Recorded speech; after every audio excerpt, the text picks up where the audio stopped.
It was not recorded earlier actually. So today we shall make clear what? Gross total income and also total income. So for knowing gross total income, you have to know the 5 heads of income. There are 5 heads of income. Number 1 is income from salary. Heads of income you can write this way. Heads of income, income from salary, income from house property. Number 3, income from business and profession. Income from business and profession. Income from business and profession. And number 4, income from capital gains. Income from capital gains. These are the heads of income. So if income comes from salary, it will be income from salary, this area. If income is coming from house property, it will be income from house property. If it is from business or profession, and profession, it will be business profession. And another is income from capital gains. And if there is any income which doesn't fall in any of these heads, it will be income from other sources. Number 5, income from other sources.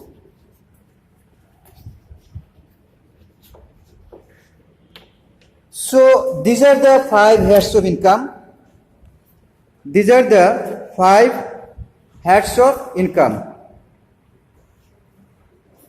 Number 1, income from salary. Number 2, income from house property. Income from business and profession. Income from capital gains. And income from other sources. These are the 5 sources of income. So if it is salary, it will come under salary. And if it is income is coming from house property, it will be coming income from house property, because you know that when you have house property, then you can get rent. Rent is your income from house property.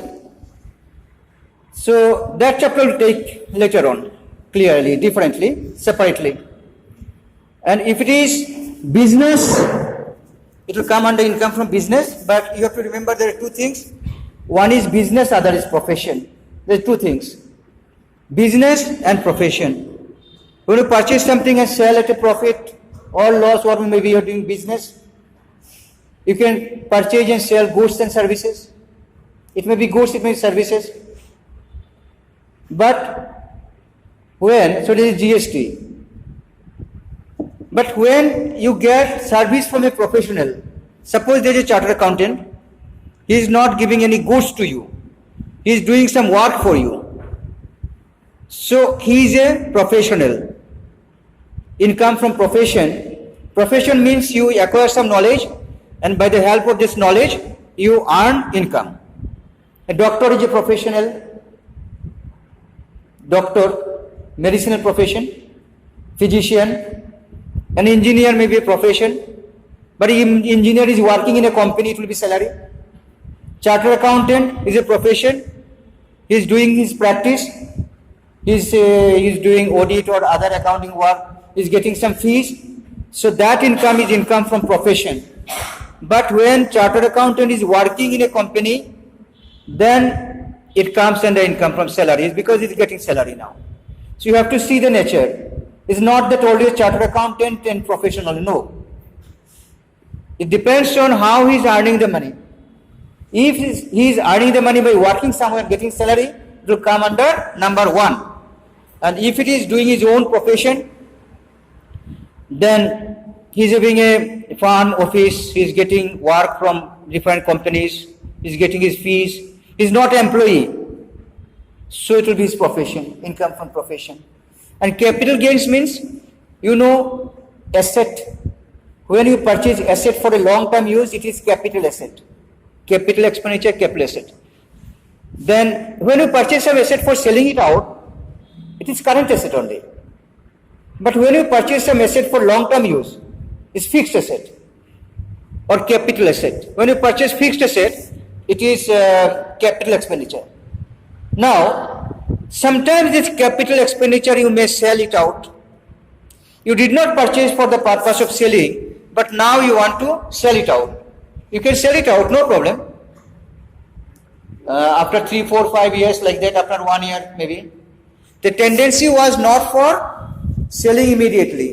Tendency was that you purchase it for your use, fixed asset, and suddenly you sell it out, then there is some profit, gain, that is capital gain. That is capital gain.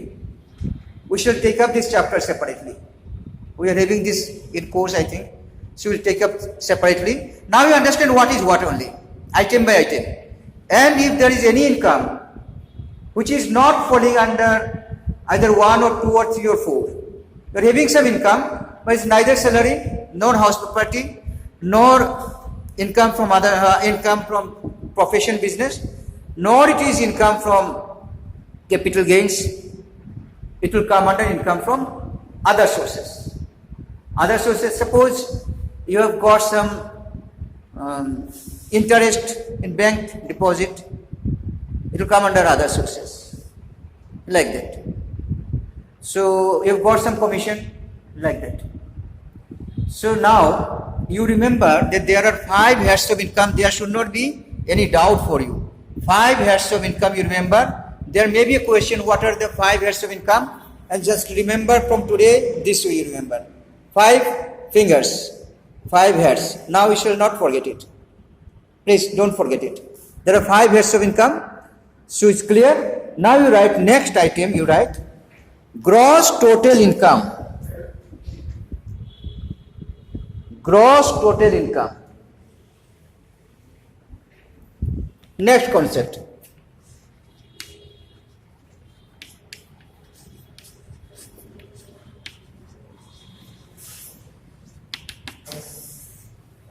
Gross total income. That's a concept. Then maybe what is gross total income? So it's very simple to understand that the total income from all the sources, aggregate, is gross total income. Total from all sources, you make aggregate, make sum total, that is gross total income. Okay? Please write 2-3 lines. Then you remember it. 2-3 lines you write, please remember it. You write the aggregate income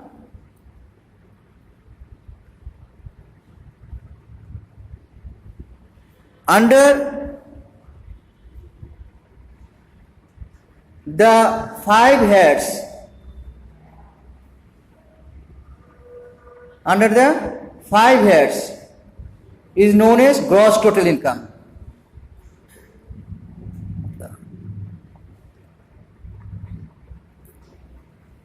You can write one more line. You can write one more line. See, these 5 heads are there. These 5 heads, all of just an idea. There may be a question, under which section of the Income Tax Act income is divided into 5 heads? There may be a question. One more question. Very simple. If you don't know, then you'll lose the mark. So let's write one line. As per section 14, as per section 14, 1-4. As per section 1-4, 14, right? You write as per section 14, comma, income of a person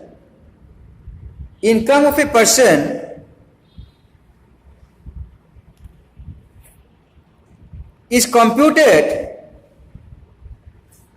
computed under the following 5 heads.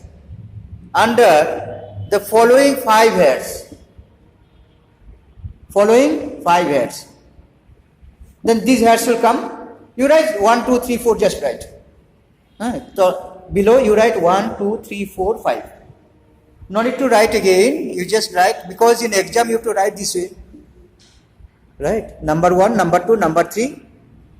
Just short you write, only number you write, because you can remember it. 1, 2, 3, 4, 5. Okay. So these heads are coming under section, which section? Bus, you remember, 14. Of the Income Tax Act 1961. After that you write, the aggregate income under all these heads, the aggregate income under all these heads is termed as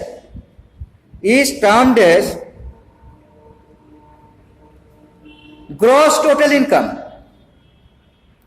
Gross total income. Gross total income. Stop.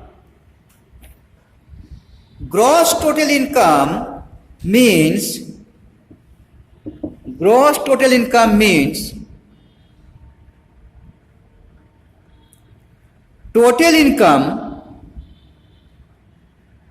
computed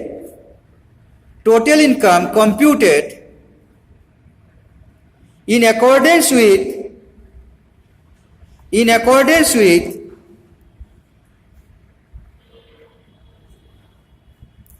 the provisions of the Act, in accordance with the provisions of the Act,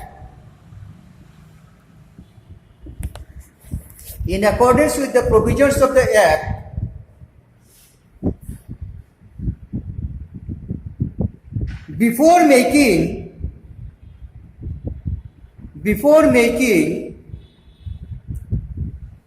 any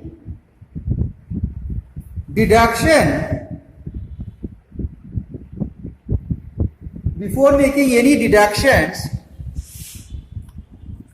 under sections, let me rub it, I'll be showing you something here. Under sections, this you have to remember, please write, under section, please write it, 80C to 80U. 80C to 80U.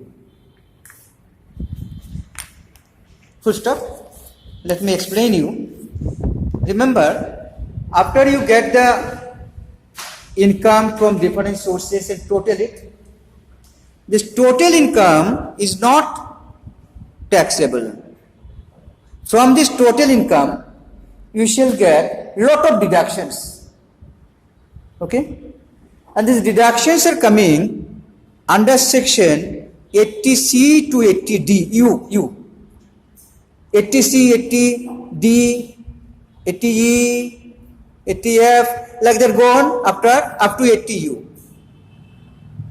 Under different sections, different types of deductions are there. Deductions, we shall learn it in separate chapter.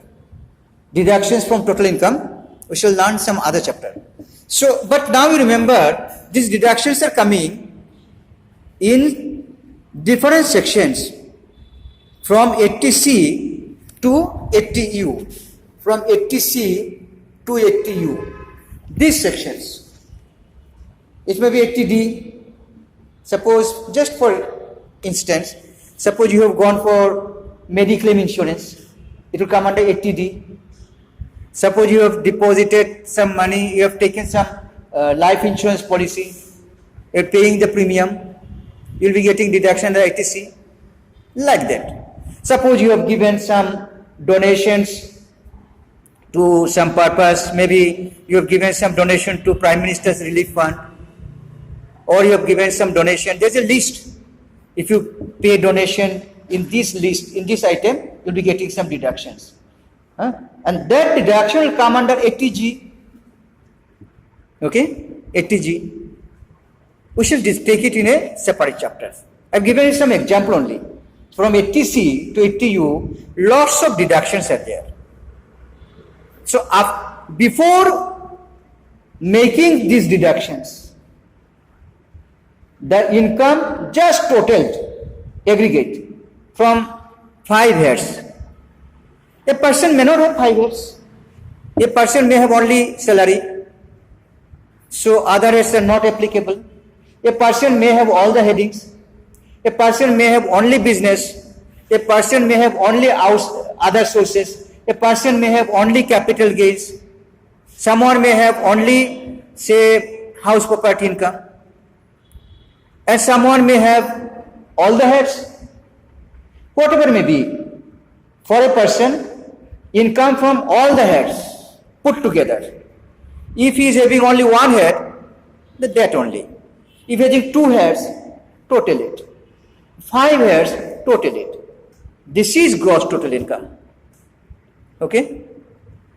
But this gross total income has got some allowable deductions. After these deductions are made, then what you get is known as total income. Please write next concept. Total income. Total income. Next item you write. If you have understood gross total income, it will be very easy to understand. Please write total income of an SSE. Total income of an SSE. Total income of an SSE is gross total income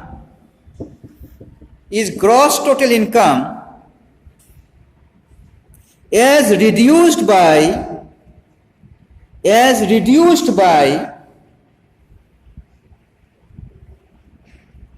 the amount permissible as deductions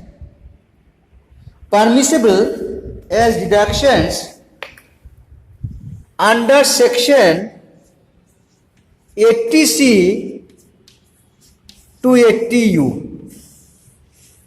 So, same I have written 80C to 80U. These are the deductions. After you make the deductions, then you get total income. And before you make the deductions, you get gross total income. Very simple. So now gross total income, clear? Before making deductions, total you aggregate, all adding. So this will be gross total income. And then you reduce the deductions. Then you get total income, simple total income. And on the total income, you go for calculation of income tax as per rate. Okay? Now one thing you remember, one particular person may not have deduction in all the sections. Someone is having 80C, someone is having 80D, someone is having 80G, someone is having 80C, D, G, or you don't know. So whatever deductions are there, you reduce from gross total income. Then what remains is total income. And tax is calculated on that. We shall be showing you very soon. We are going to start your practical. Then actually, if you understand these things and go to practical, you'll find it's so simple. But without understanding this thing, directly go to practical, then you'll be suffering. You'll not be understanding. You'll be having tension. So both theory and practice are important. Okay? Very soon we are going to practical chapters. And when I go to practical chapter, you'll find it's so easy. You'll find like that. So easy. So these things should be clear to you for 2 purposes. Number 1, for learning the practical. And number 2, even these things are going to come in your exam. Like what are the heads of income? Like under what section income is divided into different heads? Or maybe what is gross total income? Or maybe what is total income? All these answers, now you can answer, no problem. All these questions clear? Gross total income, 5 heads of income, under which section? And there are some deductions, you know. The deductions coming under which section? 80C to 80U. There may be different types of question on this today's class only. Different types of question may be there. If you're clear about it, you can answer any question. But this is very simple. I have taken a very small class, but there may be different types of questions. Right? If you have understood, no problem. So, okay, thank you. We'll take the next topic very soon.